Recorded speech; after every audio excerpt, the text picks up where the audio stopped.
বিশাল সমাবেশে উপস্থিত আছেন শ্রমিক কল্যাণ ফেডারেশনের সভাপতি, ইসলামী ছাত্র শিবিরের সাবেক কেন্দ্রীয় সভাপতি, বিশিষ্ট শ্রমিক নেতা অ্যাডভোকেট আতিকুর রহমান। আরো উপস্থিত রয়েছেন বৃহত্তর সংগঠন বাংলাদেশ জামায়াতে ইসলামীর সেক্রেটারি জেনারেল মিয়া গোলাম পারোয়ার সহ বিভিন্ন স্তরের নেতৃবৃন্দ। সম্মানিত উপস্থিতি, বাংলাদেশে শ্রমিকদের কোনো অধিকার নাই। বারবার শ্রমিকদের স্বার্থ রক্ষার কথা বলে যারাই ক্ষমতায় গিয়েছে তারাই শ্রমিকদের অধিকারকে খর্ব করেছে। আমরা দেখেছি কোন কারখানায় শ্রমিকদের জন্য সুষ্ঠু পরিবেশ নিশ্চিত করা হয়নি। রানা প্লাজায় একই দিনে সহস্রাধিক শ্রমিকের জীবন সেখানে গিয়েছে, কিন্তু এর বিরুদ্ধে আমরা এখনো কোনো বিচার পাই না। বাংলাদেশের প্রত্যেকটা সেক্টরের শ্রমিকদের মৌলিক মানবাধিকারকে খর্ব করা হয়েছে। আমাদের দেশের শ্রমিকদের শ্রমকে একদল কুচক্রী মহল তাদের মুনাফায়ের হাতিয়ার বানিয়েছে। শ্রমিকদের ঘামের উপরে দাঁড়িয়ে, শ্রমিকদের রক্তের উপরে দাঁড়িয়ে তারা তাদের সম্পদকে কুক্ষিগত করার চক্রান্ত তারা নিয়েছে।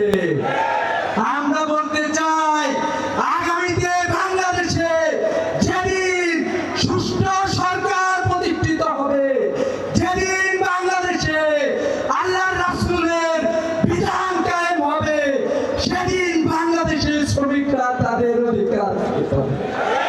সম্মানিত উপস্থিতি, আমরা বলতে চাই, পৃথিবীতে অসংখ্য মানুষ শ্রমিকের অধিকারের কথা বলেছে। ইউএসএ থেকে শুরু করে রাশিয়া, চায়না সবাই শ্রমিকের অধিকারের কথা বলেছে, কিন্তু কেউ শ্রমিকের অধিকার রক্ষা করতে পারে না। তাই আমরা বলতে চাই যে আদর্শ শ্রমিকের অধিকারকে রক্ষা করে, শ্রমিকের হক ফিরিয়ে দিতে পারে, বাংলাদেশের ন্যায্যতা প্রতিষ্ঠা করে, সে আদর্শের নাম হচ্ছে হযরত মুহাম্মদ সাল্লাল্লাহু আলাইহি ওয়াসাল্লামের আদর্শ। সে আদর্শের নাম হচ্ছে ইসলাম। তাই আমরা বলতে চাই, আগামীর বাংলাদেশে যেদিন বাংলাদেশ দেশ প্রকৃত ন্যায়বান শাসকদের হাতে বাংলাদেশ যাবে, সেদিনে আমাদের অধিকার প্রতিষ্ঠিত হবে ইনশাআল্লাহ। সেই অধিকার প্রতিষ্ঠার জন্য সবচেয়ে শক্তিশালী ভাবে যে শ্রেণী অবদান রাখবে, সেই শ্রেণী হলো বাংলাদেশের শ্রমিক শ্রেণী। পৃথিবীর কোন পরিবর্তন হয়নি যে পরিবর্তনে শ্রমিকদের অবদান ছিল না।